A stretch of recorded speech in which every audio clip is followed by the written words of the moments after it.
que eu venho adquirindo em 15 anos de clínica terapêutica, depois de passar por faculdade de psicologia, ciências sociais, depois muitos cursos de terapias holísticas, depois naturopatia e agora constelação familiar, que é a menina dos meus olhos. Eu sou uma alma inquieta, então eu acho que eu vou estudar a vida inteira, porque eu queria entender a mente humana com psicologia, mas depois eu queria entender como é que isso ia, os transtornos iam para o cérebro e chegavam no corpo. Então hoje é um compêndio. Eu preciso confessar a vocês que é difícil trazer esse tema em 1 hora e 20, não é um tema fácil. E é um tema que está muito mais perto da gente do que a gente possa imaginar, né? Então o primeiro slide ele já foi trazido, é a minha apresentação para que vocês pudessem me conhecer. Quando a gente fala em Setembro Amarelo, a gente precisa pensar que todos nós, em alguma fase da vida, somos assim, ó, borboletas, ok? Alçamos voos. Mas precisamos também pensar que em muitos momentos das nossas vidas nós somos lagartinhas, temerosas, rastejantes. A depressão pode ser considerada como um momento da vida de uma pessoa em que ela nem se reconhece lagarta, nem consegue imaginar o futuro que será sendo borboleta. E vocês vão conseguir perceber isso ao longo da minha fala. Qualidade de vida requer prioritariamente um equilíbrio entre tudo: vida mental, vida psíquica, vida amorosa, equilíbrio nas relações humanas, equilíbrio entre o saber e o sentir e entre o fazer, equilíbrio entre o lazer e equilíbrio entre cultura e trabalho. Quando eu falo para vocês, dentro da sociedade brasileira, eu sou extremamente admirada pelo trabalho de vocês como professoras. Acho que é um dos trabalhos mais difíceis do país. Porque as escolas, na minha opinião particular, ainda estão em ruínas. E eu acho que vão ruir um pouco mais. E eu não estou depressiva, e eu não sou pessimista. Mas eu acho que nós estamos num caminho de uma queda para que depois haja uma ascensão. E eu preciso dizer a vocês que a possibilidade de que vocês tenham depressão é maior do que muitas outras profissões. Atentem para isso, queridas e queridos. Ser docente no Brasil hoje em dia é uma profissão de alto risco. Estou dizendo verdade ou mentira? Vocês sabem o que vocês façam em sala de aula. Não há um respeito em casa, na maior parte das famílias, de respeito à lei, de uma introdução da lei no coração e na mente das nossas crianças e adolescentes. Isso é repassado para a escola, uma tentativa de que vocês façam aquilo que jamais o professor poderá ser feito, ser pai e mãe. O professor é professor, é docente, é mestre. Então, nessa carga de responsabilidade que saiu da família e parou na escola, vocês sofrem muito mais. A pressão é muito maior. E há uma cobrança da família de que vocês deem conta daquilo que eles não estão dando conta. Não estou aqui culpando famílias, porque as famílias também estão passando por uma desestruturação muito grande. Mas eu preciso aqui trazer para que vocês entendam que lazer e cultura para os professores precisa ser extremamente falado, vivenciado, procurado. Porque vocês levam serviço para casa. Isso rouba tempo de lazer e de cultura. Mas não só isso. A pressão é tão grande que vocês não conseguem relaxar o suficiente, descansar o suficiente. Portanto, eu já posso começar a falar que se eu colocasse um termômetro para sabermos a possibilidade de vocês deprimirem, eu já ligaria o termômetro em 6. De 0 a 10, cada um já chegaria em 6 ao receber. E aí nós veríamos como é que ele andaria. Então, atentem muito para essa questão do equilíbrio, principalmente a questão do lazer e da cultura na vida de vocês. Mas qualidade de vida requer também saúde. Saúde de relacionamentos. Existem diversos níveis de saúde nos nossos relacionamentos. Tem relacionamentos que são tóxicos, ou Ou seja, nós nos intoxicamos em contato com algumas pessoas, elas nos fazem muito mal, elas nos roubam o fluido de vida, a energia de vida, o pensamento de viver. São pessoas que, adoecidas, em contato, nós também adoecemos. Mas existem relacionamentos não tóxicos e muito, muito trabalhosos, que muitas vezes a distância de segurança é necessária para que a saúde psíquica seja mantida. Vou trocar em miúdos para vocês. Diante de alguns tipos de relacionamentos que nós temos, nós precisamos de momentos sem aquelas pessoas, para que possamos então termos ar, arfarmos, nos erguermos. E é difícil quando essa pessoa de quem precisamos nos distanciar por umas horas, ou um dia, ou 2, ou 3, é um filho, ou quando é o marido, ou quando é a esposa para os homens presentes. E nós, num amor que temos uma dificuldade enorme em reconhecermos que muitas vezes o melhor para uma relação são horas ou dias de uma leve distância, para que possamos então nos armarmos, se for uma luta, ou nos enchermos de coragem para continuarmos a viver. Mas também preciso pensar que a saúde, ela precisa ser psíquica. As minhas emoções, os meus sentimentos, os meus pensamentos. Mas também precisa ser uma saúde orgânica, que passa pela minha alimentação, presença ou ausência de atividade física, passa também pela minha função ou disfunção hormonal, e independente se é pré-menopausa ou menopausa, a gente pode ter ciclos. Nós, mulheres, temos ciclos, de alterações hormonais com frequências incríveis. Não só TPM, mas muitas vezes alterações hormonais ao longo de meses ou anos que não conseguimos detectar como falta de qualidade de vida. Então essa é a minha introdução. Eu posso seguir que não há qualidade de vida sem todos esses tópicos: saúde física, saúde profissional, saúde espiritual, saúde mental, saúde emocional e saúde social. Quando eu disse para vocês do relacionamento entre filhos, marido e mulher, pode ser pai e mãe, eu estava citando saúde social, mas também com amigos. Saúde social requer, tem um laço de amizade, qual é a qualidade desse laço? Saúde física é, o meu corpo está o melhor que eu posso? Ouvi de uma paciente na semana passada uma frase que me encantou. Ela tem entre 16 e 17 anos e ela tinha um conflito muito grande com o corpo e ela conseguiu reconhecer que ela estava muito sobrepeso e ela conseguiu agora entrar no momento em que ela resumiu assim em terapia: Gisele, se o meu corpo é a minha companhia e a minha ferramenta, eu preciso aceitá-lo. Cada um que está me ouvindo aqui precisa dizer assim, qual é o meu grau de satisfação e como eu vou fazer para diminuir. Diminuir já é sucesso. Isso está em saúde física, de acompanhar, sim, colesterol, triglicéridos, se o coração está bem, TGO, TGP, T3, T4. Mas além desses exames, é saber esteticamente como está o meu corpo. Qual é o melhor de mim para aparecer para os outros. E como isso tudo está relacionado, da saúde física, eu vou puxar para a saúde emocional, porque muitas vezes, se emocionalmente eu não estou bem, eu não cuido do meu corpo. E o emocional ali é, qual é o sentido da minha vida? Quais são os sentidos da minha vida? Para que eu vivo? Para que eu estou aqui? E o depressivo não tem esse futuro, ele não tem esse pensamento. Mas como eu ainda estou em qualidade de vida, é pensar emocionalmente como eu me sinto neste trabalho. Eu escolhi um para quê? Por quê? Por que me tornei professora? Por que estou na área de educação?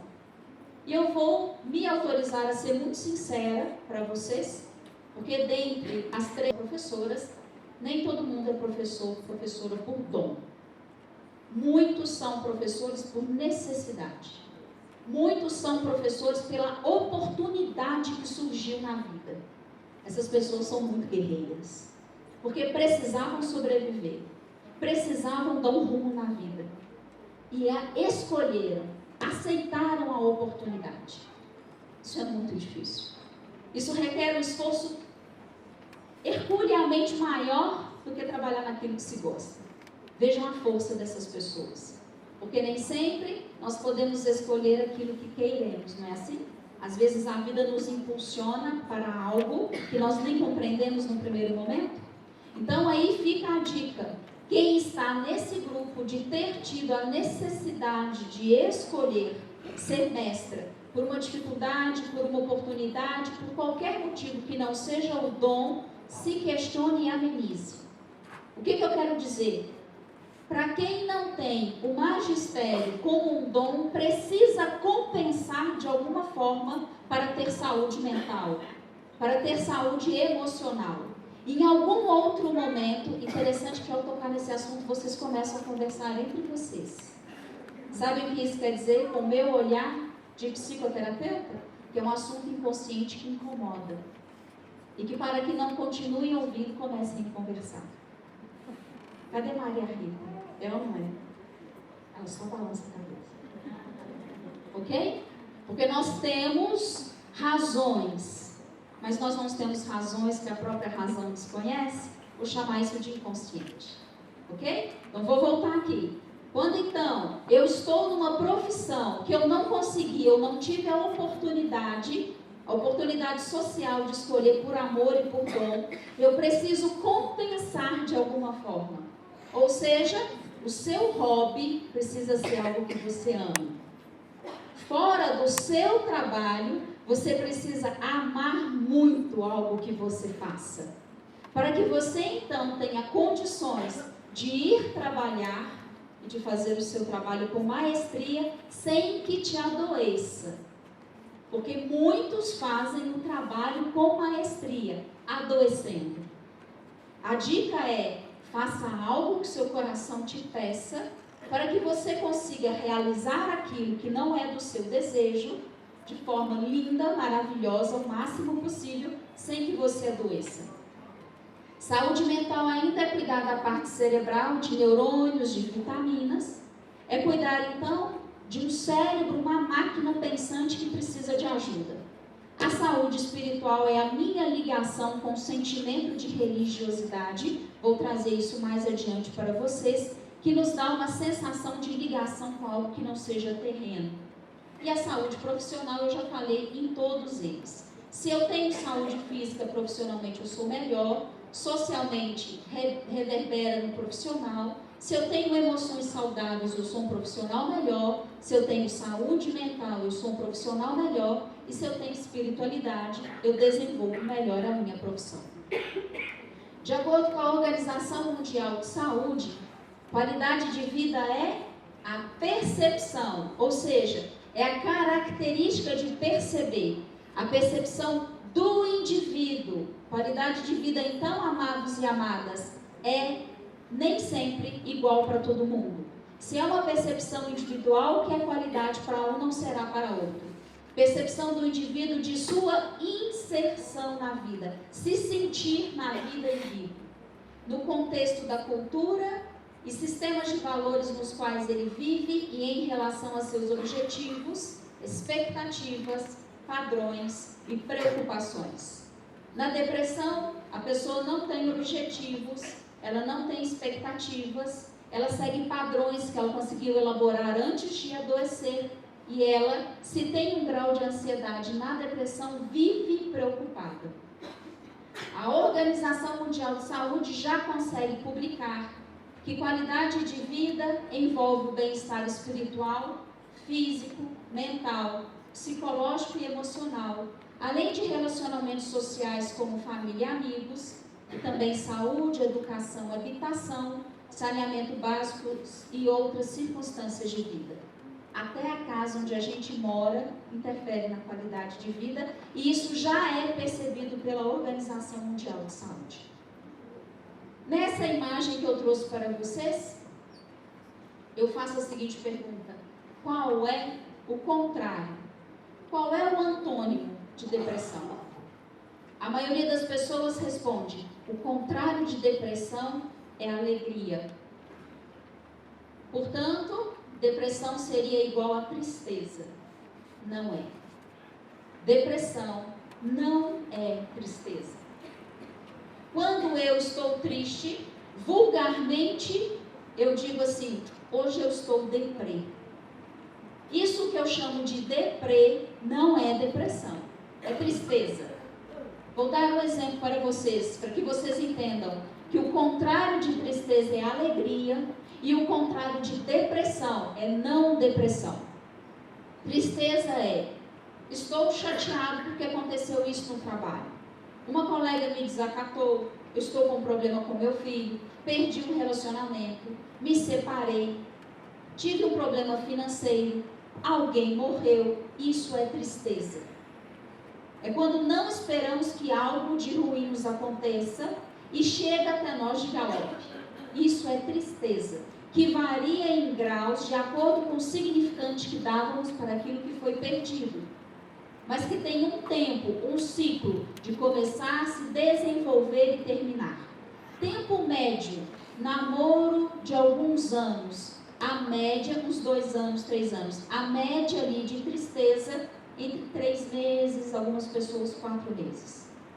Agora, se alguém terminou o namoro, está muito triste há 5, 6, 7, 8, 9 meses, a gente já coloca uma interrogação se ainda é tristeza. Ok? Ah, uma pessoa amorosa que morra. Uma mãe, um pai, um marido, uma esposa, um filho, um melhor amigo. E a tristeza, então, já perdura por mais de 4, 5, 6, 7 meses. Vale a pena, então, verificar. Diante, então, dessa passagem rápida sobre tristeza e depressão, eu preciso trazer para vocês alguns mitos que nós enfrentamos com relação à depressão. Tem gente que diz assim, depressão é coisa de gente fresca, sem fé, preguiçosa, gente oprimida. Não é uma doença médica, não há nada que possa ser feito. Depressão não é diferente de ficar para baixo, de ficar deprê. Depressão é parte normal do envelhecimento. É menopausa mesmo. Isso é mito. Só afeta as mulheres, não afeta crianças e adolescentes. Mas eu posso trazer outros mitos sobre a depressão. É falta de um tanque de roupa para lavar. É falta de uma enxada para bater. Se tivesse uma enxada, eu estivesse lá trabalhando na roça, não estaria deprimido. É coisa de gente rica, pobre não deprime, trabalhador não deprime. Deprimido sempre fica de cama e não toma banho. Tudo isso é mito. Vou trazer outra palavra. Tudo isso é mentira. Tudo isso é uma falsidade. Vocês vão acompanhar por quê. Depressão não tem idade. Crianças deprimem, adolescentes deprimem, jovens adultos deprimem. E não depende de condição financeira. Algumas pessoas, depois que enriquecem, se deprimem. Outras pessoas, depois que se casam, se deprimem e se casam com alguém que ama. Outras pessoas se deprimem depois que filho nasce ou depois que filho vai embora. O que eu quero dizer? Não sabemos quando é que esse transtorno poderá chegar às nossas vidas, se é que já não chegou. Quando eu vejo um auditório assim cheio, eu penso, ou a Maria Rita deu um jeito de forçar todo mundo a vir, ou alguém aqui já experimentou, tem alguém pertinho que é deprimido. Né? Muitos depressivos trabalham, saem de suas camas. Me lembro de uma professora que eu atendi, ela era professora há 15 anos. Todos os dias ela levantava, tomava banho, se arrumava, maquiava, ficava cheirosa, vestia uma roupa linda e ia trabalhar. Voltava, almoçava, deitava na cama, dormia a tarde inteira, a noite inteira, acordava de manhã para dar. Deprimidíssima. Ninguém notava. Ninguém sabia. E deprimido não anda sempre jururu, choroso, de olhos para baixo. Conheço deprimidos que quando saem na rua, colocam uma máscara, abrem um sorriso. Oi, bom dia, tudo bem? Como é que está o cachorro? E o vizinho? A mulher melhorou? Consegue conviver em sociedade, porque sabem que isso é necessário para eles. Consegue entender? Muitas vezes o início do tratamento, atentem, porque isso tem muito de preconceito. Muitas vezes o início de tratamento da depressão precisa ser medicamentoso. Depressão tem graus. Uma depressão leve é tratada de uma forma. Uma depressão moderada de outra forma. Uma depressão crônica, uma depressão aguda é tratada de outra forma. É a mesma doença, mas é um espectro. Não podemos tratar tudo como se fosse uma coisa só. E existem pacientes que teimam em não tomar medicamentos. Se ela já é moderada, grave, a medicação é a primeira alternativa pensada. Depois vem terapias cognitivas, comportamentais, psicoterapia holística, psicanálise, o eixo que a pessoa escolher. Depois vem exercícios, depois vem religiosidade. E aí eu toco no outro mito. Depressão, só Jesus cura. Não preciso tomar nada, não preciso ir a lugar nenhum, com profundo respeito às religiões. Mas aqui eu preciso dizer que através da ciência, Deus e Jesus operam para que nós, seres humanos, tenhamos vidas em abundância. O médico que atende, o psicólogo ou o profissional da área de saúde que atende, está a serviço do Cristo, está a serviço de Deus, com todas as técnicas que a ciência já descobriu. Porque se a depressão é leve, ela pode ser tratada sem medicamentos. Portanto, a religiosidade pode resolver. Mas se ela é moderada, grave, há uma alteração neuroquímica no cérebro. Faltam vitaminas, oligoelementos, neurotransmissores e muitas outras substâncias que você precisa ingerir. A depressão de hoje, atentem, pode ter começado há 2 anos antes. Ela não vem de um dia para o outro. Ela começa naquilo que a gente acha que é uma tristeza, uma deprê. Ela caminha e, por favor, a vida de vocês é ou não é corrida? Chega no final do dia, a gente tem a sensação de que produziu pouco ou muito. Acredito que a vida de vocês seja muito parecida com a minha. Temos que dar conta de marido, de filho, trabalhar fora, de casa, de dar conta das questões particulares. É muita, muita coisa. Portanto, nessa correria, nessa confusão, nessa corrida atrás de algo que nem sabemos o que, muitas vezes, a depressão já está instalada e nós não percebemos. Quando ela então muda de faixa, é que a percepção é possível. Eu tenho aqui um mapa da depressão para vocês. No mundo, e eu sinto em dizer que esses índices aumentaram. É um mapa de 2011. Esses índices aumentaram. Esse mapa foi divulgado e mostra que o Brasil é o 3º país mais deprimido do mundo. E o Brasil é o país mais deprimido do mundo, concorrendo com os países de primeiro mundo. É algo interessante que nos faz pensarmos, por que estamos tão deprimidos? E por que eu falo por que estamos? Porque se você nunca teve uma depressão, você poderá ter, né? Só um minuto, por favor, querido. Pesquisa feita com mais de 89 mil pessoas, com mais de 18 anos em 18 países, não pegaram a depressão infantil nesse mapa, mostra o percentual da população com pelo menos um episódio depressivo durante a vida. França, 21% da população com depressão. Estados Unidos, 19,2%.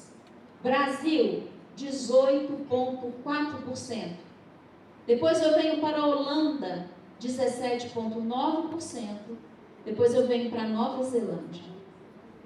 Diante desse mapa, a gente pode perguntar se a depressão está somente atrelada à economia. Uma vez que a gente percebe que os países mais evoluídos financeiramente são os que mais têm a população depressiva no mundo. Então, que tenhamos no coração e nas nossas mentes, nos nossos corações e nas nossas mentes, um questionamento. Por que é que o Brasil está concorrendo com os países de primeiro mundo? E aí fica uma pergunta para vocês. Será que nós não estamos copiando um jeito de viver que não é aquele que desejamos e que damos conta? Será que não estamos importando um jeito de viver que está nos adoecendo? Uma pessoa pediu a palavra, posso te passar? Passa para ela, para mim, o microfone, para todo mundo.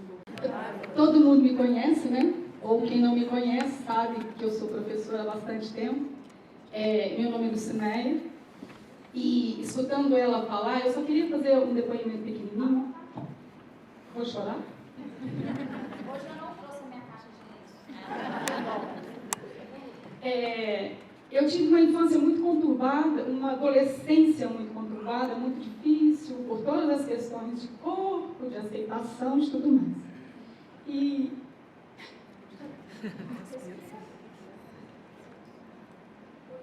eu fui para São Paulo, morei lá durante muito tempo, e lá a vida é muito corrida, muito difícil, né? E a gente se sente muito sozinho, muito desamparado, porque não tem família, não tem ninguém por perto. É trabalho, trabalho, trabalho. Quando eu voltei para Cláudio, eu achei que eu voltava para um lugar que era meu, e foi pior.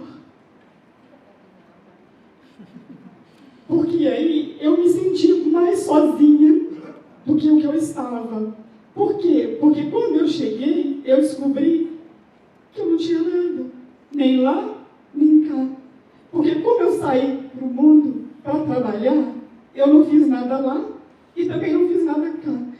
E aí eu me senti num vazio tão grande, e foi um vazio tão profundo, que eu não sabia porquê e eu não sabia como procurar ajuda, porque eu não sabia o que eu tinha.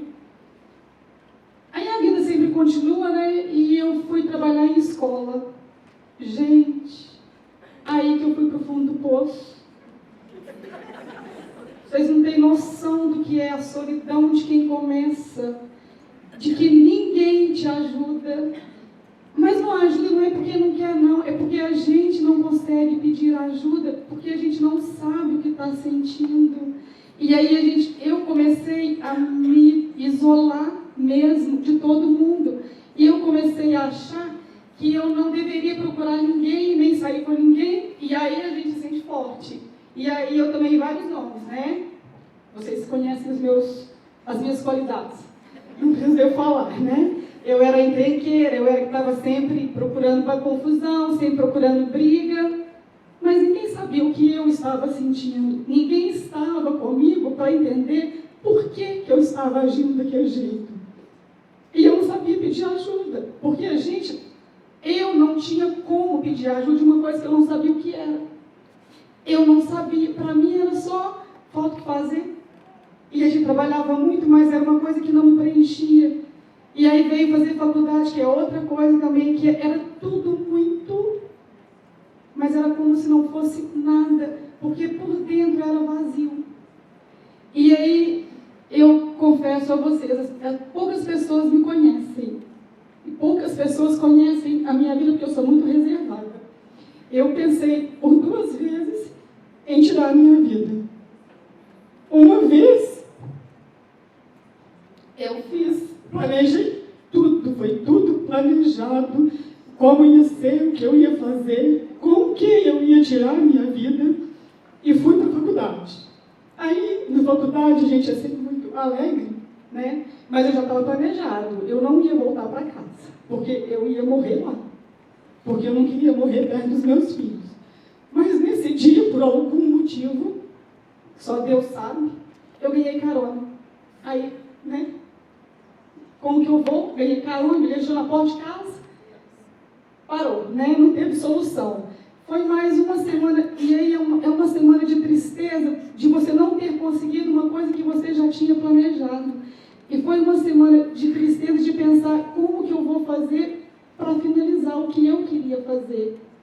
Foram dias de muito sofrimento e de muito afastamento de tudo e de todos. Eu queria ficar em casa, porque fora eu tinha que parecer forte, porque eu tinha feito a minha imagem uma pessoa forte e sempre luta pelo que quer.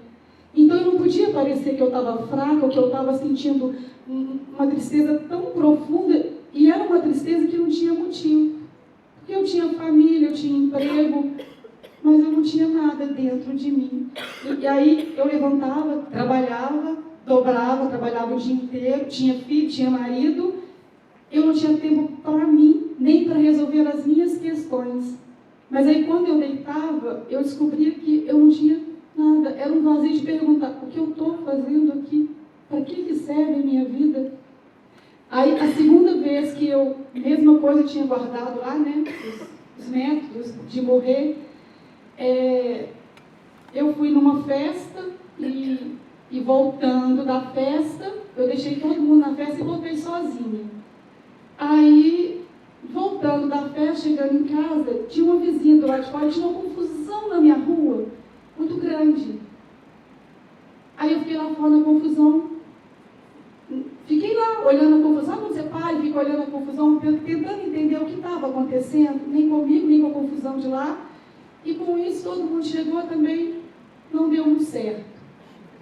Foi a última, porque aí depois disso, não sei o que aconteceu, por que aconteceu, mas parece que as coisas começaram a melhorar. E ainda tenho essa profunda tristeza e pergunto, por quê? Onde que eu estou, o que eu estou fazendo? E as pessoas não têm como me ajudar, porque eu também não sei pedir ajuda, não sei nem procurar terapia, nem psicólogo, porque eu não sei por que eu sinto esse vazio tão grande dentro de mim.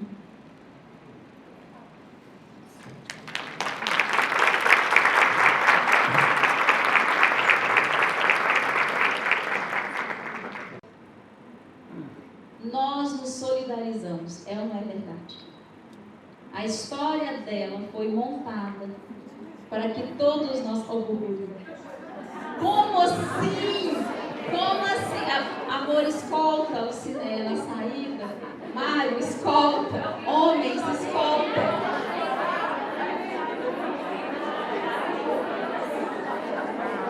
Agora eu vou trazer para o sério.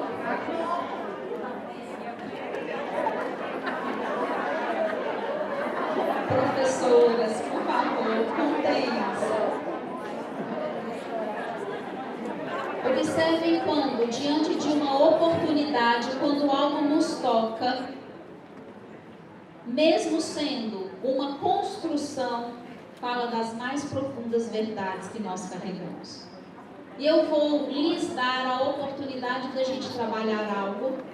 E como eu sei que a depressão envolve o nosso preconceito, o primeiro momento, eu vou pedir que vocês confiem em mim. Eu preciso que todas e todos realmente fechem os olhos. Fechem de verdade. Ninguém pode ficar com os olhos abertos agora, porque vai ser um desrespeito à pessoa que estiver do lado, ok? De olhos fechados, então, por gentileza, feche.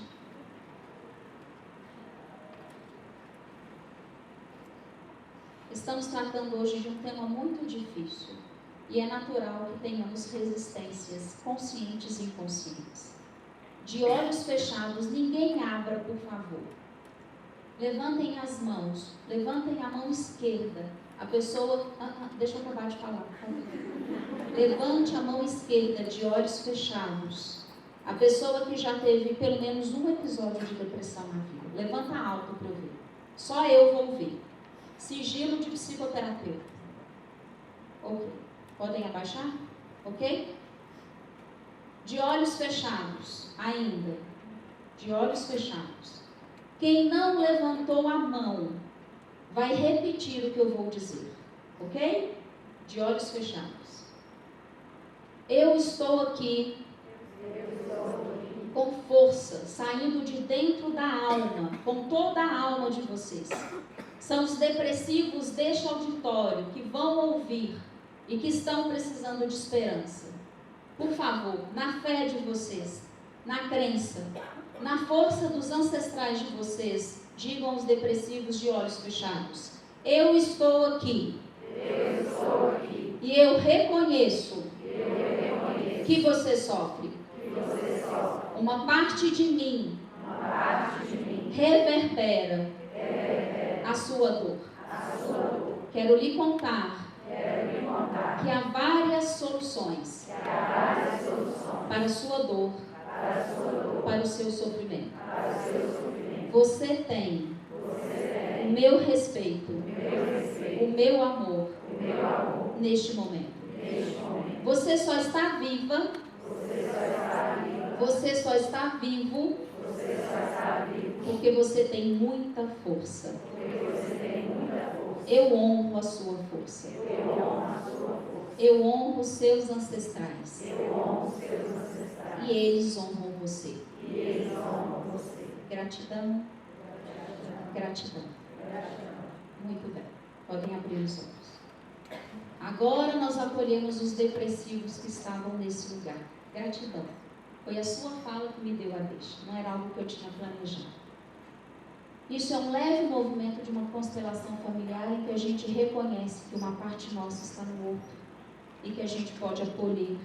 E eu tenho certeza absoluta de que houve um empoderamento de pessoas para encontrarem soluções diversas. Caminho agora na palestra. Quando a gente navega pela internet, a gente vê que esses são alguns dos sintomas da depressão.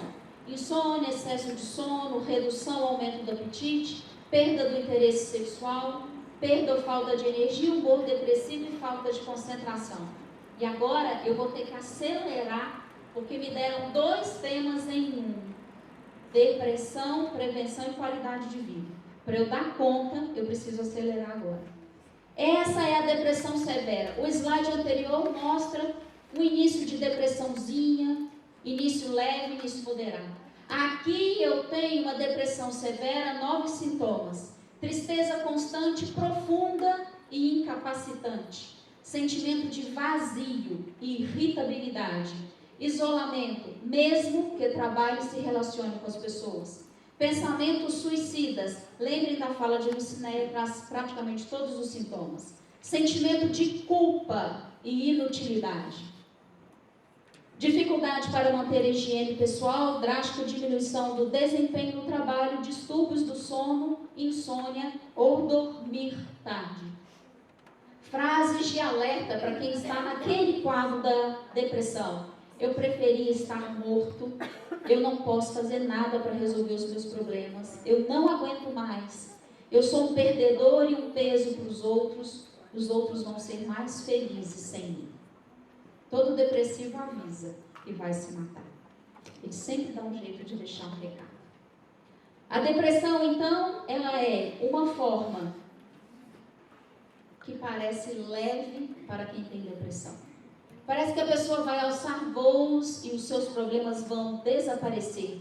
Que ela vai encontrar uma espécie de dormência, de sono, de anestesiamento na morte. A cada 40 segundos, uma pessoa morre por suicídio no mundo. Enquanto nós estamos aqui, até findarmos a nossa conversa como se todos nós estivéssemos suicidados. Vocês terem noção da quantidade. E no Brasil, a cada 45 minutos, uma pessoa se suicida. Em menos de uma hora. Isso dizem especialistas da Comissão de Assuntos Sociais. O Brasil é campeão de depressão na América Latina, com dados exorbitantes de 6% da população e 11,5 milhões de pessoas, segundo os dados da Organização Mundial de Saúde. Essa escultura, me perdoem, o nome não saiu, chama-se Melancolia de Albert, não vou conseguir o segundo nome. É uma escultura que demonstra exatamente como o depressivo se sente. Um rombo, um buraco, na forma de digerir a vida, na forma de sentir e na forma de metabolizar o que é necessário. Cabeça para baixo, olhando para o passado, como se o futuro não existisse. Quais são as origens? Qual é a origem da depressão? São várias. Pode ser uma predisposição genética, pode ser algo neuroendócrino, pode ser uma disposição psicológica, um trauma, por exemplo, um estresse crônico de 1 a 3 anos consecutivos. Podem ser fatores externos, como um assalto, um sequestro. Podem ser também físicos. Atentem, doenças orgânicas levam à depressão. Quando eu tenho um hipotireoidismo, uma diabetes não controlada, Quando eu tenho uma hipertensão que não é controlada, isso pode gerar depressão. Mas eu tenho outros fatores correlatos. A apneia do sono, quem não dorme adequadamente, quem não deixa a quantidade de ar entrar no cérebro, porque tem um estreitamento, né, interno no nariz, ou por qualquer outro motivo, seja nessa região que o ar precisa entrar, com o passar do tempo pode desenvolver depressão. Mas eu também tenho uma desregulação hormonal, as mulheres que têm endometriose, uma TPM extremamente avançada, uma menopausa precoce. Eu tenho, acordem, eu tenho fator correlato no intestino preso. Gisele, como o meu intestino tem a ver com a depressão? Porque é uma deficiência de produção de neurotransmissores, principalmente dopamina e serotonina. A ciência conseguiu comprovar que de cerca de 70 a 80, alguns autores dizem 85% da serotonina e dopamina, principalmente serotonina, é produzida no intestino levada para o cérebro. Portanto, qualquer pessoa que precise tomar antidepressivos e o intestino não funciona, não é um tratamento eficaz. Cuidem do intestino de vocês. Cuidem. Isso é muito sério. E ainda tem intolerância alimentar, que vai gerar um intestino inflamado, não vai captar a quantidade de vitaminas e nutrientes e ainda não vai produzir a quantidade de neurotransmissores que eu encontro lá. Sofrimento significativo que leva o indivíduo a um prejuízo de caráter social e funcional. Isso é depressão na área médica. Para que vocês entendam, voltando naquele slide de que não é um mito, aqui eu tenho uma ressonância magnética de um cérebro normal, do lado esquerdo de vocês. Do lado direito, uma pessoa com depressão. As áreas aquecidas em verde e limão, em vermelho, em amarelo, são áreas que demonstram que o cérebro está em funcionamento. Um depressivo tem um cérebro, então, que paralisa parcialmente, de forma lenta ou de forma rápida, de forma pequena ou de forma grande, o seu funcionamento. Portanto, um depressivo não tem pensamentos, não tem cognição como uma pessoa sem depressão tem. É uma doença, então, que a ciência já conseguiu comprovar. Trago para vocês uma outra imagem, também corroborando o que a primeira diz. Mulheres têm 10 a 25%, o grau de 10 a 25% das mulheres desenvolverão a doença, homens de 5 a 9%. Não é que a natureza seja injusta conosco. Nós estamos num estilo de vida que muitas vezes precisa ser questionado.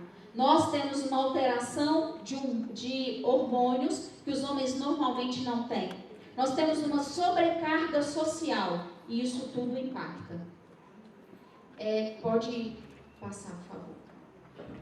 Não, por gentileza. A depressão é diferente de tristeza, ela é persistente e incapacitante, a pessoa não reage. Quanto mais grave, menos se percebe. O que eu preciso trazer aqui para vocês?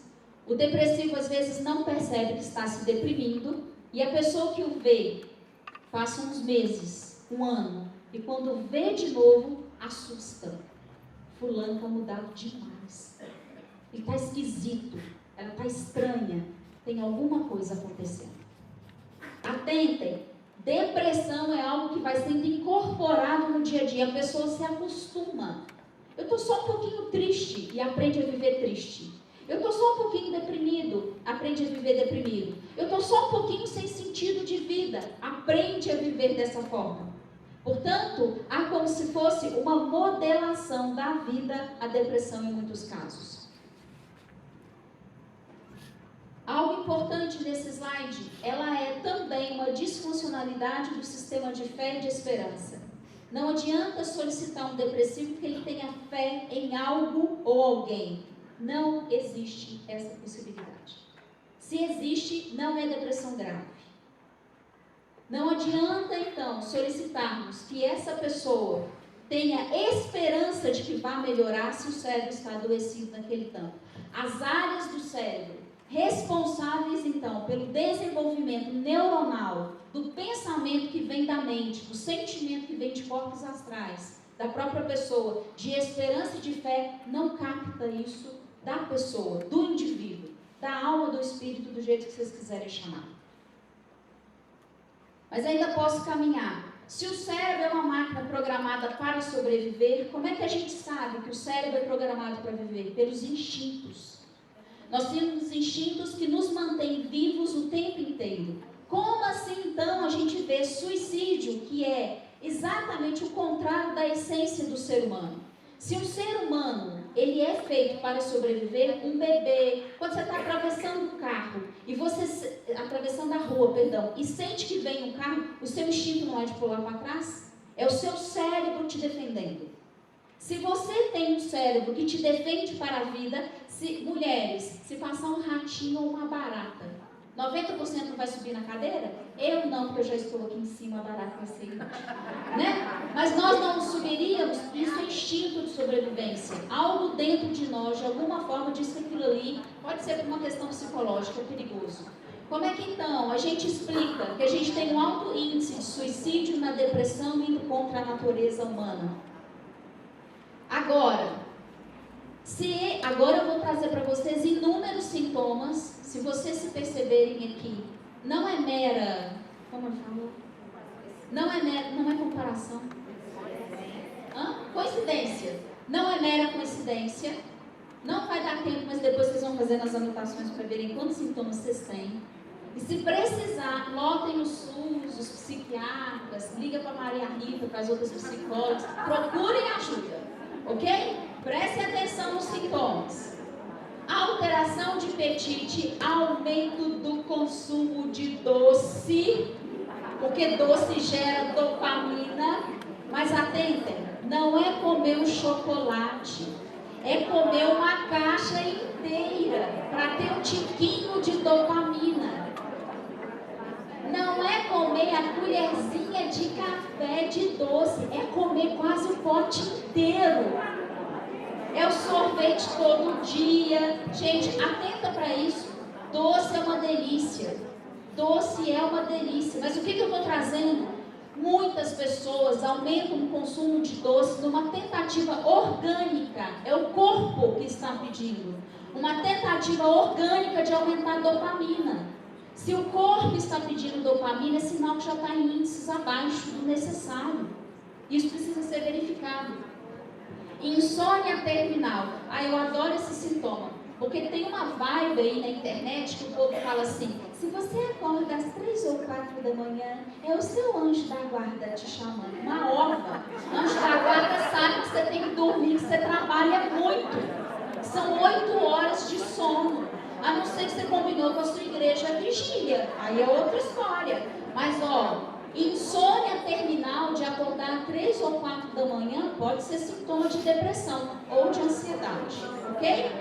Pessimismo, culpabilização sem motivo real. O que é culpabilização? Sempre a pessoa acha, professores, por favor, senão vocês vão sair daqui confusas. Sempre a pessoa acha que ela tem culpa por aquilo ter dado errado, ou por ter dado menos certo do que deu. Atentem. Deu certo, mas poderia ter dado mais certo.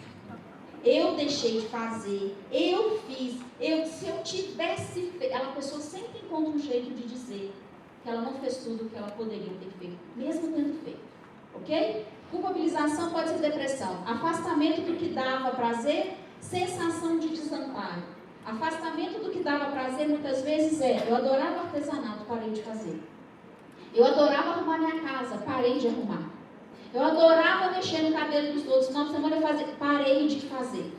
E muitas vezes a gente escuta isso em consultório: eu compareço à noite, porque senão meu marido vai me dar problema. Mas eu adorava uma transadinha, hoje eu falo que acabe logo, que acabe logo.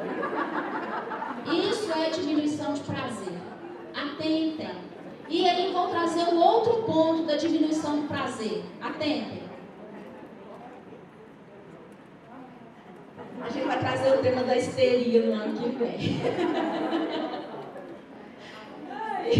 Aqui vocês me socorrem, porque o tema é difícil. E eu já sabia que ia ser difícil tratar isso com vocês. Mas eu não posso sair daqui nessa tarde sem que vocês tenham a dignidade de saber o que a área da saúde tem acesso e vocês não têm com facilidade. Vocês entendem? É uma responsabilidade eu passar para vocês Um muito compilado, aí tem que ser corrido, porque até o compilado é muito, é igual zipar mesmo, mas eu acho que vocês merecem. Vou falar mais um pouquinho aqui na questão que dá prazer. Recalque de Freud. Vou falar mais um pouquinho. A pessoa antes sentia um determinado tipo de prazer em qualquer modalidade do sexo lá que ela gostava, tá? Anal, oral, penetração, o que seja, o carinho. Tinha um prazer tátil, tinha uma sensação. Com o passar do tempo, o nível de prazer começa a diminuir.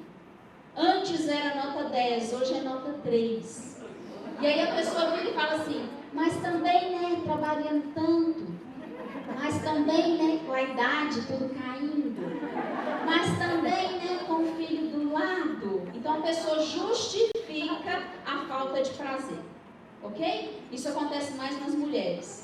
Os homens, eles são mais firmes. Espera aí, eu quero que continue sendo bem feito. Então a gente precisa ouvir, né, amor? Precisa ouvir mais. Hoje em dia a depressão é mental e física. Antigamente a depressão era mais física. Hoje em dia ela tem muitos sintomas mentais. Atentem para as próximas listas. Vamos lá? Preparadas? Então vamos. Tristeza, melancolia, choro fácil ou frequente, apatia, que o povo apático, que fala que ganhou na loto, do mesmo jeito que fala que a mãe morreu. Isso é apatia, uma falta de sensação, de sensibilidade, de sentimento. Sentimento de falta, egoísmo afetivo, a pessoa só consegue pensar um pouquinho nela, o outro para de existir. Aborrecimento crônico, está sempre aborrecida. Não tem mais força, irritabilidade aumentada, angústia, ansiedade, impotência, fracasso.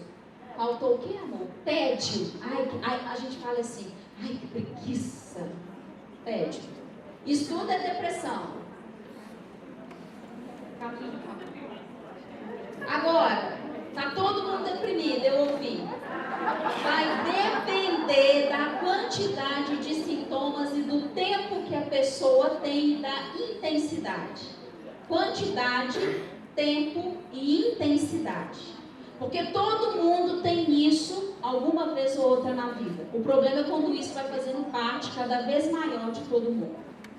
Então, o que é transtorno? Sofrimento significativo que leva a algum prejuízo, flutuações usuais de humor e das respostas emocionais. É o que estava antes.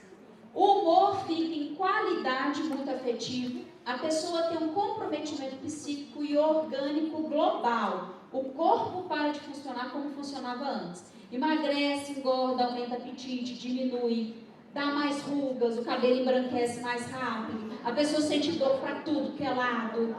Tá tudo junto. Gente, não existe depressão sem atingir corpo. Se vocês veem um depressivo hoje e lembrar-se dele 3 meses antes, vocês vão perceber que ele era mais bonito antes. Depressão é igual a feiura muitas vezes. Portanto, a gente tem que se cuidar até para continuar bonito e não deprimir, né? Uma consequências alterações na maneira de valorizar a vida, a realidade é a vida. Tipo assim, aquilo que era bom deixa de ser, aquilo que era importante vai deixando de ser, aquilo que a pessoa queria, ela já não quer mais, ela vai tocando a vida, vai empurrando. Pode passar, por favor. Pode passar. Déficit de atenção e concentração. A pessoa não consegue ficar muito atento aos outros, a uma conversa. Uma leitura de 10 parágrafos é impossível. A pessoa não consegue explicar no final de uma página o que ela leu. Pode estar associado à depressão, pode estar dentro do quadro. Déficit de memória, onde é que eu deixei minha chave, onde é que eu deixei minha sombrinha, cadê o meu plano de aula, cadê a chamada da turma, como é que essa criatura chama.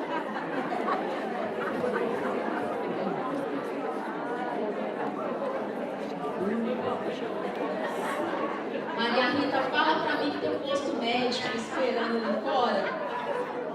Vamos pressionar, gente, para falar assim, tem um mutirão de psicólogos ali fora, mais os psiquiatras, para avaliar todo mundo, incluindo eu. Porque depois disso a gente fala assim, putz, eu tô nessa, eu não tô sabendo. Né? Lembrem-se, quantidade e intensidade ao longo do tempo, ok? Dificuldades em tomar decisões. O depressivo, como não tem fé e esperança, ele não consegue saber o que é melhor para ele em profundidade. Mas os sintomas continuam.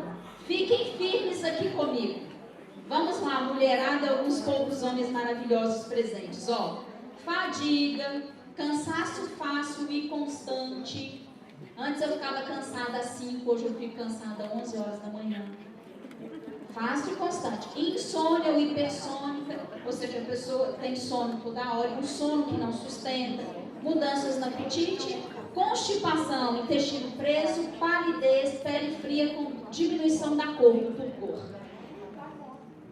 Mais um slide. Vocês estão vendo que aquele slide que eu trouxe primeiro, ele não faz jus ao que é realmente o transtorno? Vocês estão vendo que a gente acha que depressão é uma coisa, na verdade é outra?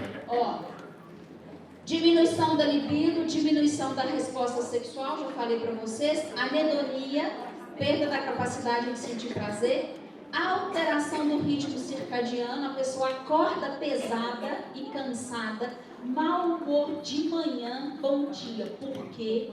É a resposta da pessoa, mas que melhora ao longo do dia. Despertar antes da hora. E ainda precisamos pensar que o estado depressivo se expressa com metáforas essencialmente corporais. O que é isso? Meu corpo antes era de um jeito, agora ele é de outro. Aí, respirem comigo. Agora só os casos mais graves. Tomara que não tenhamos pessoas aqui. Quando o caso é mais grave, além daquilo lá, não é tudo, mas é uma quantidade grande. Além daqueles sintomas que eu li, a pessoa ainda apresenta ideias delirantes de conteúdo negativista. A pessoa vai criando formas de pensar negativo, de que tudo está dando errado. Mas é algo monstruoso, como se tudo estivesse contra ela. Ela se sente muitas vezes perseguida. Ela tem ideia de ruína ou miséria, ela se sente miserável e arruinada mesmo. Nada tem jeito para mim, nada dá certo. Muitas vezes é hipocondríaca, toma muita medicação na tentativa de solucionar, ou negação dos órgãos, a pessoa começa a achar que está cheia de doenças, ou passa muitas vezes a achar que tem algum problema dentro que não está sentindo o órgão, como se tivesse sentido. Porque víscera não é sensível, né, para nós no campo mental. Inexistência de si do mundo. No caso de um paciente que me ensinou muito, ele olhava no espelho e falava assim: a pessoa que eu vejo não sou eu. Tem certeza? Tem. Aquele não sou eu. Eu vejo um outro ser humano. Ou a pessoa olha e ela começa a ver que ela está toda deformada no espelho. E não é invenção, não é frescura, é verdade. Ideação paranoide, alguma paranoia, por exemplo, de perseguição. Alucinações auditivas, escuta vozes, escutam coisas. Isso sem ser psicótico. Tendência a permanecer no leito. Aqui eu tenho deprimido na cama, no caso grave. Lentificação psicomotora, que é uma latência entre perguntas e respostas aumentadas até o estupor. Ou seja, a pessoa escuta uma pergunta, mas ela não consegue dar a resposta. Ou ela se pergunta algo, mas ela não consegue concluir a resposta daquilo que ela perguntou. Além disso, um negativismo constante. Caminho, por favor. A doutora Ana Beatriz Barbosa Silva, uma médica muito importante no Brasil, tem muitos vídeos dela no YouTube, quem quiser depois siga, vale a pena. Ela diz assim: devemos ligar um pouco a depressão à ansiedade. Então, quem aqui dessa plateia achou que estava ileso e não era depressivo ou nunca seria, mas se é ansioso, acabou de ser pego na rede? Devemos ligar um pouco depressão, ansiedade, porque não existe um adoecimento da depressão sem uma ansiedade crônica que antecedesse esse momento. Atentem, muito tempo de ansiedade vai desembocar em depressão depois. Imagine que o nosso aparelho psíquico pode ser comparado a um relógio de pêndulo. Quanto mais ele vai para um lado, é a mesma força que ele vai para o outro. Muita ansiedade, a pessoa depois volta ao estado natural e o próprio aparelho psíquico vai tentar dar uma compensada, como se fosse um efeito rebote na depressão. Aí a ansiedade é para outro seminário, tá, gente?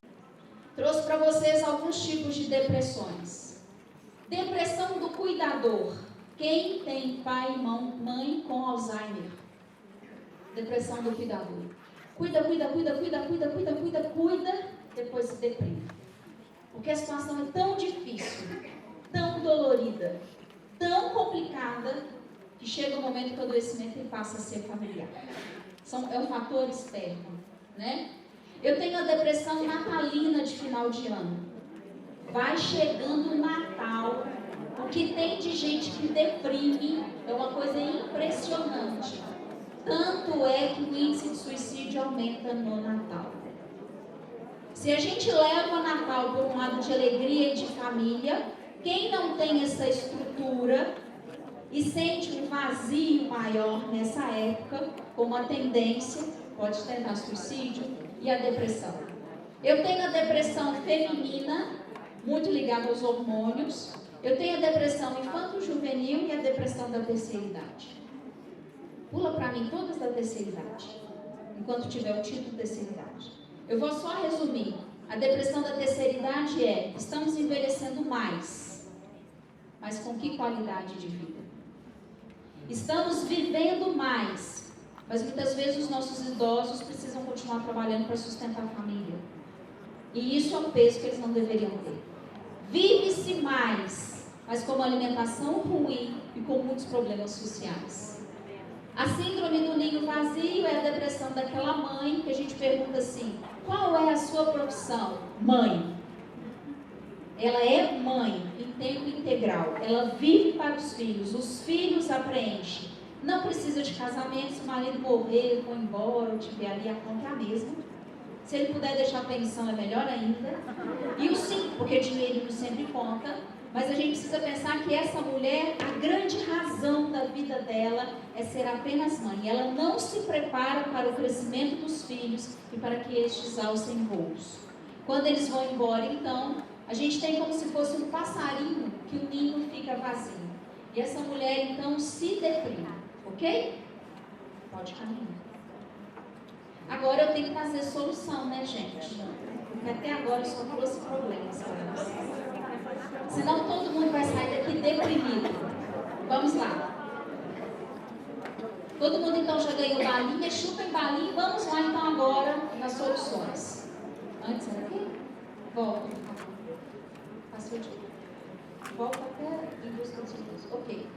Observem que eu coloquei soluções com o último S bem grande para chamar a atenção de vocês no seguinte requisito. Não existe uma única coisa que possa curar uma depressão. Não existe um único fator que vai trazer qualidade de vida à vida de vocês. Aqui, a partir de agora, o final dessa palestra é: se você não tem depressão, o que eu vou dizer vai lhe servir. Se você tem, vai lhe servir ao quadrado ou ao cubo, em potência. Mas entenda que para que tenhamos qualidade de vida ou saiamos de uma depressão, são várias as soluções. Então, dá trabalho, Gisele, sair da depressão? Vixe, como dá? Muito trabalho. E muitas vezes a necessidade de amigos e de família, porque a pessoa sozinha não dá conta. Primeiro, a gente precisa pensar que os medicamentos são importantes e necessários, principalmente se o grau da depressão é um grau grave ou um grau moderado. Mas a gente tem algo que a gente precisa considerar. Depressão e tarja preta são dois antagônicos. Quem tem depressão e está tomando remédio tarja preta, está dando um tiro no pé. Por quê? A doutora Ana Beatriz traz que esses medicamentos são calmantes e eles deprimem o sistema nervoso central. Se eu tomo tarja preta, já estou deprimida, vou deprimir ainda mais. Precisa, com certeza e rapidez, ir ao médico. Mas eu tenho a situação de um abuso de medicamentos.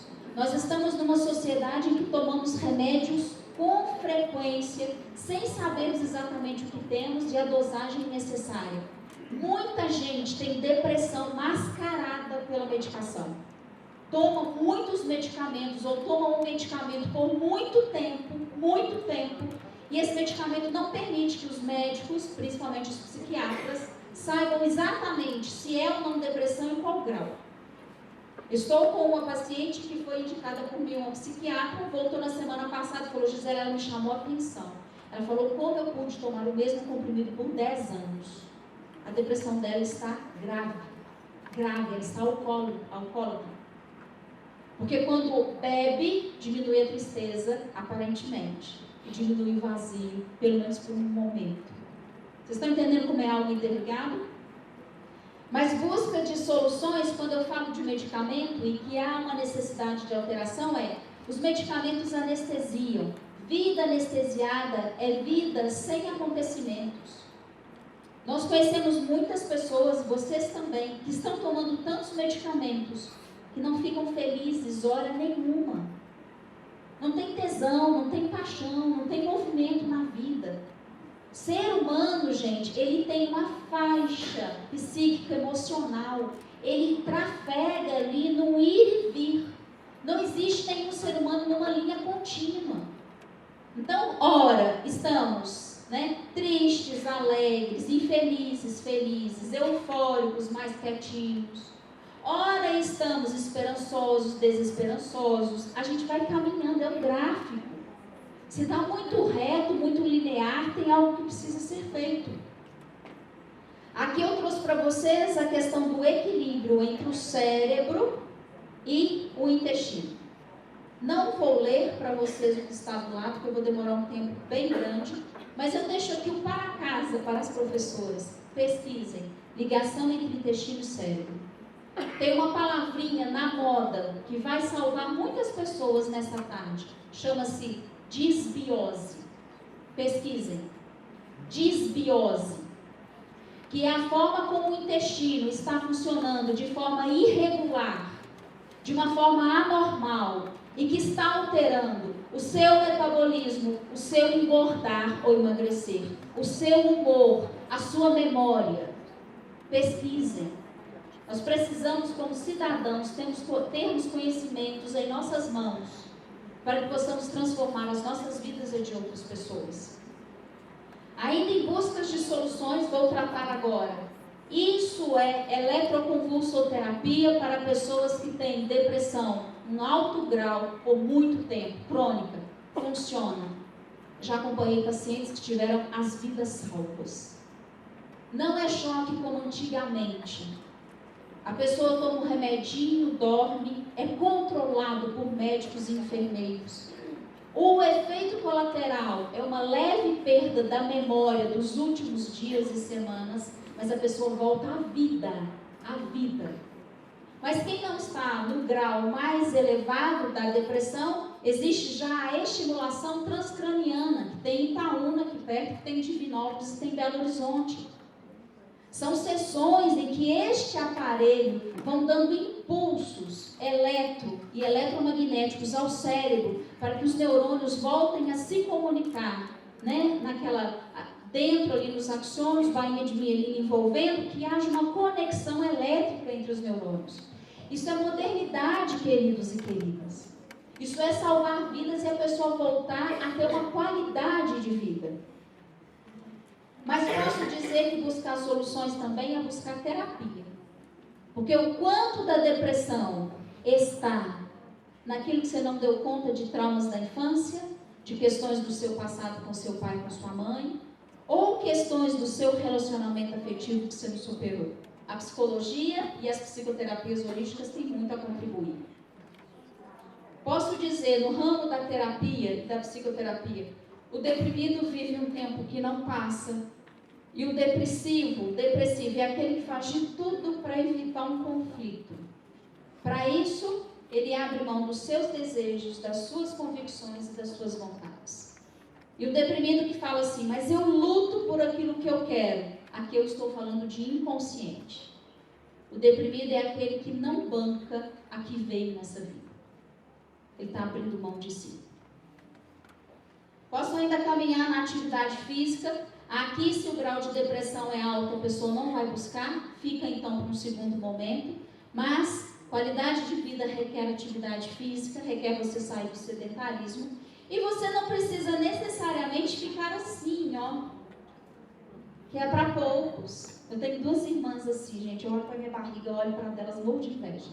Elas são assim, mas a vida delas, elas conseguiram encaixar atividade física 2, 3 horas durante várias vezes na semana. Eu não. Eu estou no outro grau, da bicicleta, estou quase nos velhinhos aqui, né? Encaminhei algo que me desse qualidade de vida sem que me desse um corpo ideal. Não consegui.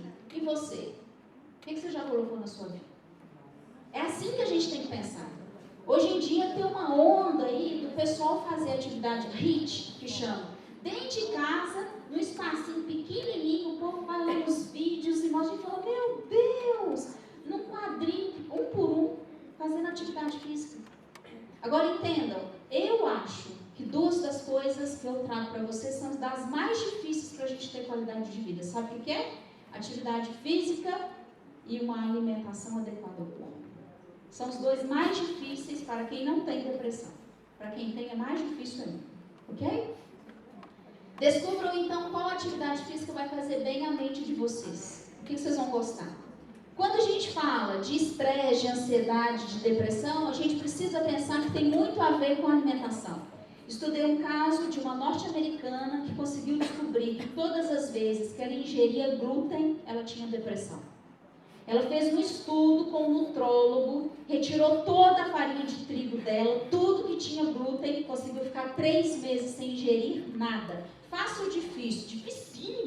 Dificílimo tirar isso da alimentação da gente. E ela percebeu que quando ela ia à padaria e comprava um croissant, 2 dias depois, ela tinha depressão. O quanto, então, a nossa vida, a nossa qualidade, as nossas doenças, artrite, artrose, dores musculares e coisas tais, está ligada à nossa alimentação. Pesquisem tipo sanguíneo. E vou deixar 2 dicas importantes para vocês que eu não posso me alongar. J. Peter Dadon é um médico norte-americano, pai e filho. Eles nos trazem que quem é sangue O é alérgico a glúten, tem intolerância a glúten. Eu estou nesse grupo. Mas é o povo que é carnívoro, come carne à vontade e digere bem. Sangue A, eles vão nos trazer, em estudo, tem livro, comprem, pesquisem na internet. Eles trazem que quem é sangue A tem intolerância a leite e derivados, de inflamar o intestino. Aí vocês imaginam, a gente mineiro com queijo, requeijão, queijo, café com leite, coisa e vai. Difícil ou fácil? Dificílimo.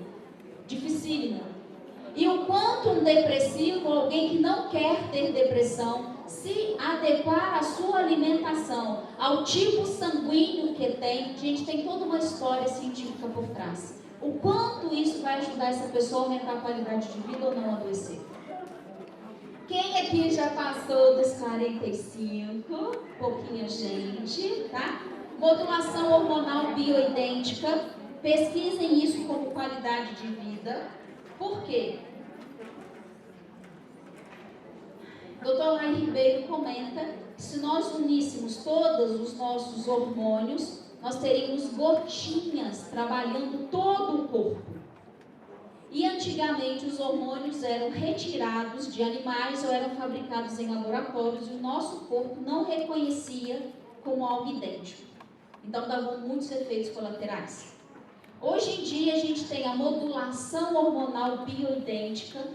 Eu tenho, não estou fazendo propaganda não, eu tenho uma paciente que tem um ginecologista que faz. Vocês estão com o meu telefone aí? Gisele, manda o telefone do ginecologista. Eu pergunto lá para a paciente e remeto para vocês. Porque eu não conheço a pessoa, mas eu vou ter que ir, né, bem? 42. Entendeu? Estou chegando. Então a gente entende que isso aqui, ó, faz parte do controle de humor. Sabe esses braços gordinhos que a gente ama? Né? Sabe essa sensação dessa gordura? Mas sabe essa vontade, esse tesão pela vida que não vem? Quantas vezes está precisando de modulação hormonal? E o quanto isso vai interferir na qualidade de vida e vai interferir também para não deprimir ou sair da depressão? Vocês estão vendo que são muitas as atividades, são muitos os tópicos que nós precisamos seguir, mas eu preciso caminhar ainda mais. Oligoelementos e suplementos. Com a nossa alimentação moderna, e nós comemos muitas coisas industrializadas, nós não colocamos para dentro do nosso corpo que muitas vezes está com os intestinos inflamados, a quantidade necessária de vitaminas, aminoácidos e oligoelementos. Isso faz com que a nossa qualidade de vida despenque. Existem já empresas no Brasil, e elas são novas, essa é uma das empresas, elas vendem oligoelementos em sites abertos e que contribuem, não resolve tudo. Gente, é uma somatória. É alimentação, é a terapia se necessário for, é ir no médico tomar um remédio, é atividade física, é oligoelemento, é modulação hormonal. É como se fosse um céu estrelado. E a gente vai seguindo os passos para aumentar a qualidade de vida. Volta só um pouquinho, querido. Oligoelemento e vitaminas, a gente precisa saber que é repor aquilo que o corpo está perdendo. Quantos de nós tem vitamina D abaixo de 25? Vitamina D é hormônio, não é nem vitamina, foi classificado errado. Quem aqui consegue tomar 4 horas de sol por dia com 80% do corpo exposto ao sol? Ninguém! É vida moderna. Nessa vida moderna, então, como é que a gente vai fazer suplementação? Tem que fazer suplementação de vitamina D.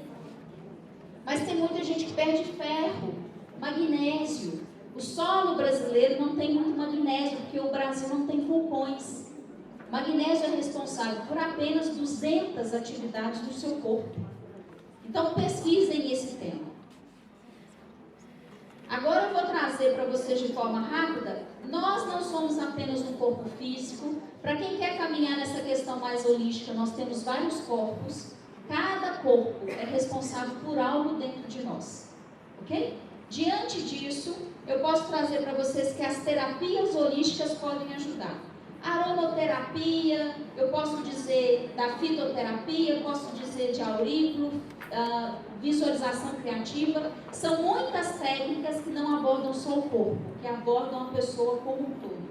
Aqui em Cláudio tem uma cultura muito boa dos reikianos, vale a pena vocês pesquisarem. Vou trazer isso nessa imagem, de tudo aquilo que extrapola o corpo. Mas eu ainda preciso dizer que muitas vezes uma depressão, uma falta de qualidade de vida tem a ver com algo dos seus antepassados.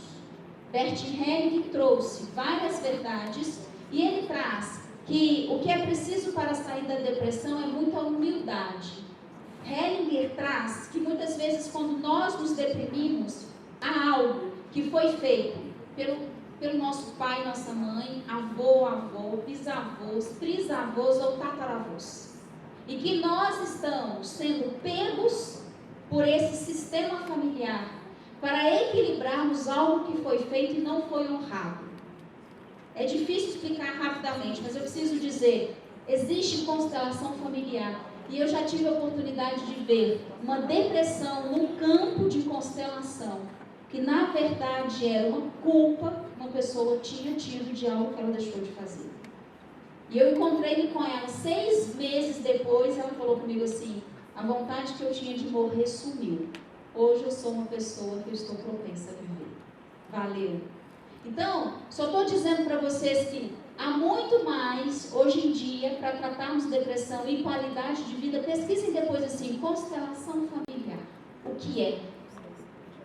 Pesquisem, corram atrás. Eu vi uma vez um caso de uma pessoa com uma depressão muito séria, crônica, que o problema era da mãe dele, que ele estava carregando por amor e honra a essa mãe.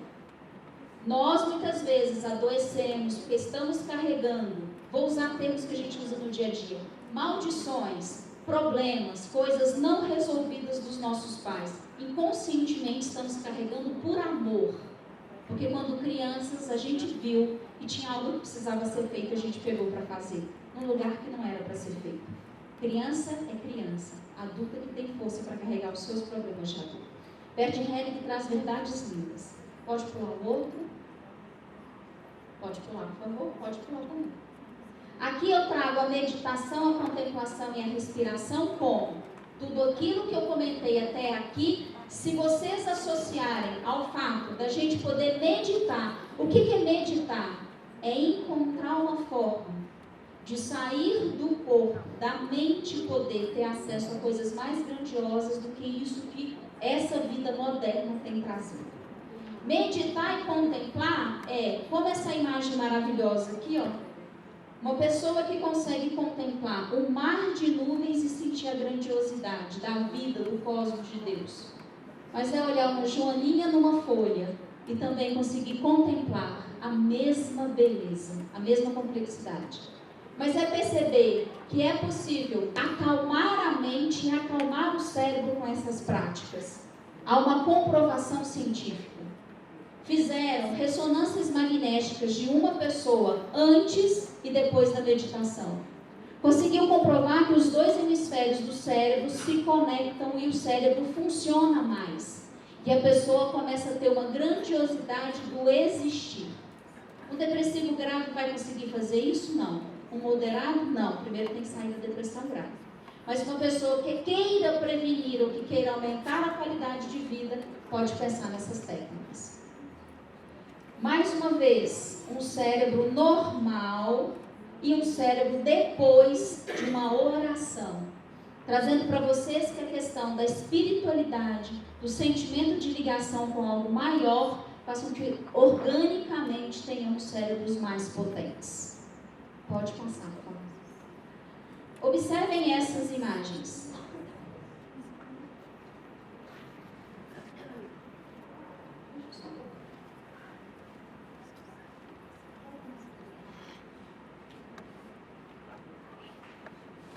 Observe. Observe. Observe. Observe. Observe. Observe. Observe.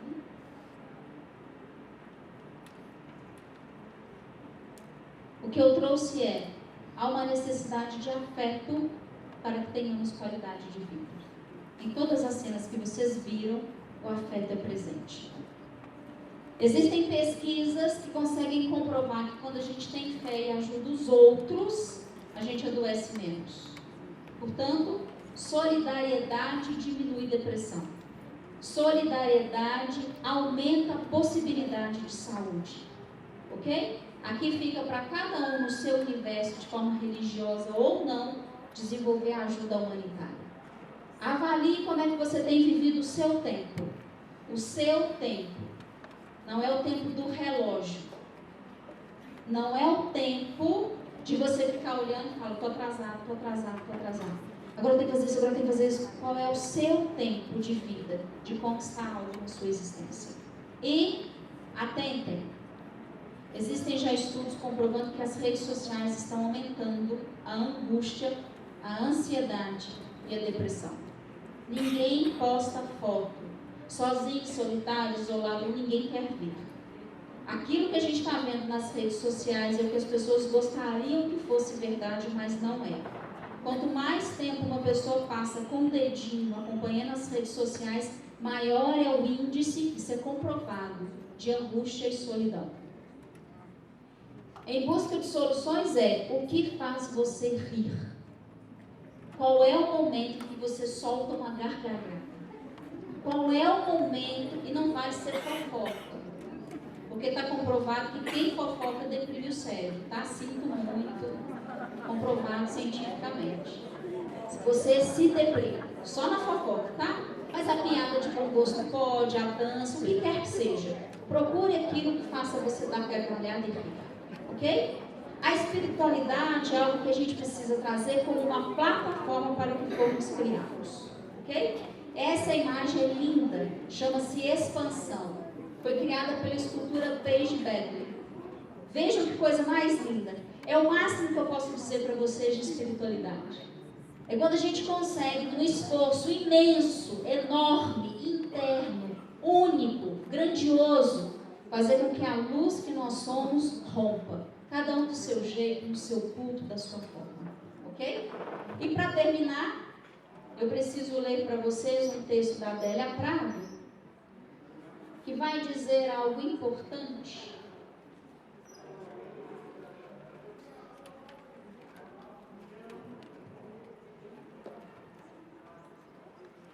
para que você saia daqui com a sensação de que valeu a pena.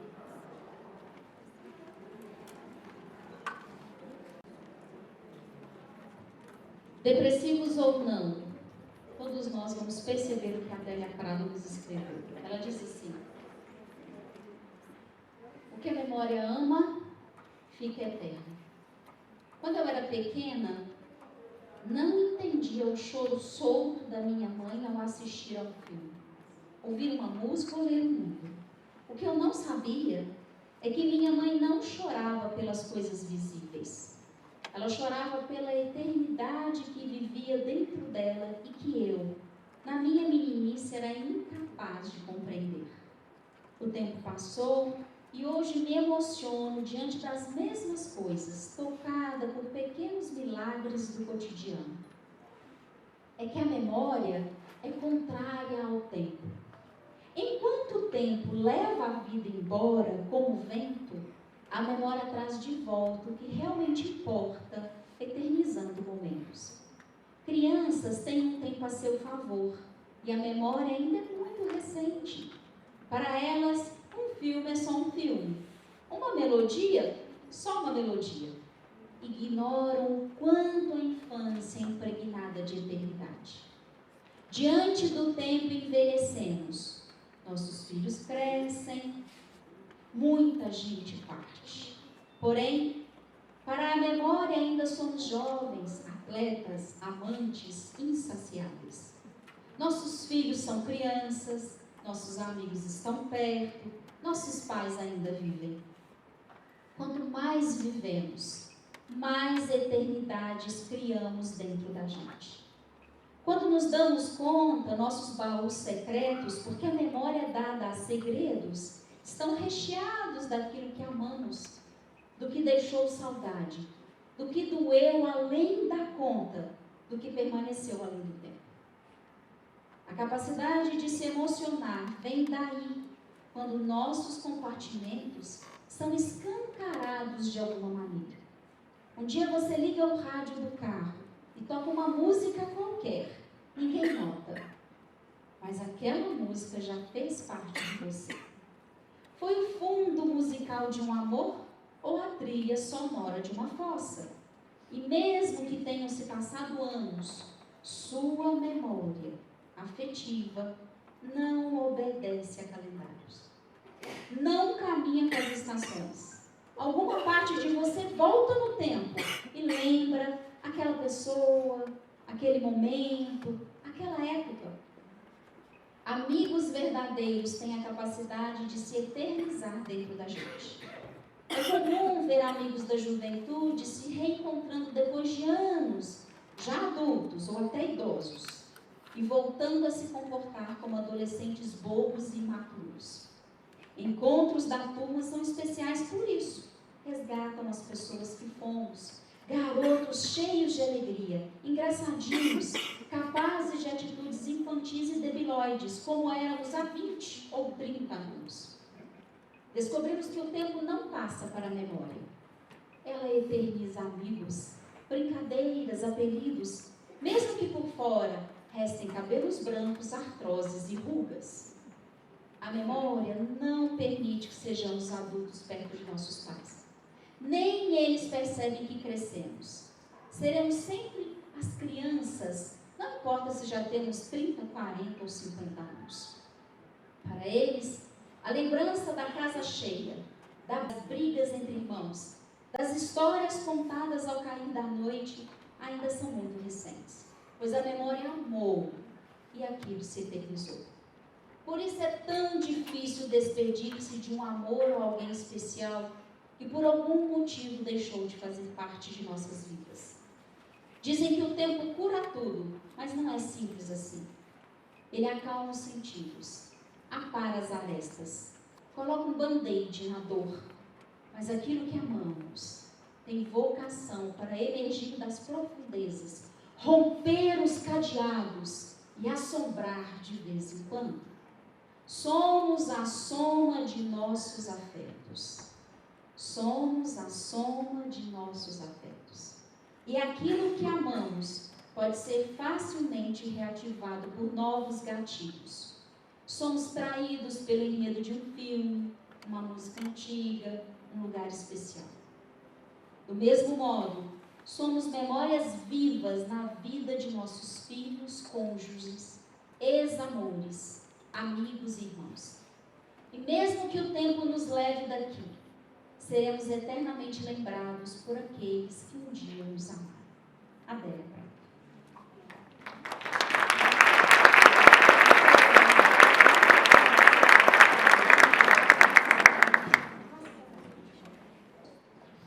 Essa é a mensagem final. Eu creio, e sim, que todos nós estamos aqui nesta tarde, com o avançar do tempo, apenas para que possamos perceber que tudo isso que a gente faz na vida é para a gente de alguma forma aprender o que é amar nessa terra. E aumentar a qualidade de vida e conseguir superar uma depressão, com certeza, é para a gente poder amar mais. E que vocês que estão aqui e os seus possam perceber que sim, vale a pena um grande esforço para a gente ter qualidade de vida. E vale a pena um esforço ainda maior para não entrarmos em depressão. E um outro ainda maior para que saiamos da depressão. E ao depressivo, à depressiva que me escuta, não é sair da depressão porque você sente que vai ser melhor. O seu lado afetivo não é capaz de sentir que vai ser melhor. É estabelecido. É saber, só saber, que muita gente já passou e passa por isso. E que sim, se muitos já conseguiram, você pode saber que você também irá sair dessa situação, passar por essa fase. E quando você passar, quando você sair, aí sim você vai voltar a sentir novamente. Ok? Fica aqui a minha honra, a minha gratidão pelo convite, Maria Rita querida, pela oportunidade que vocês me deram. Eu peço desculpas, porque eram 2 temas densos, intensos, eu não queria que fossem superficiais. Eu queria que fizesse diferença na vida de vocês, assim como eu desejo a vocês que vocês façam diferença na vida das pessoas. Porque nós estamos nessa terra escrevendo a nossa obra, escrevendo a nossa história, para que esse mundo seja melhor. Muita gratidão.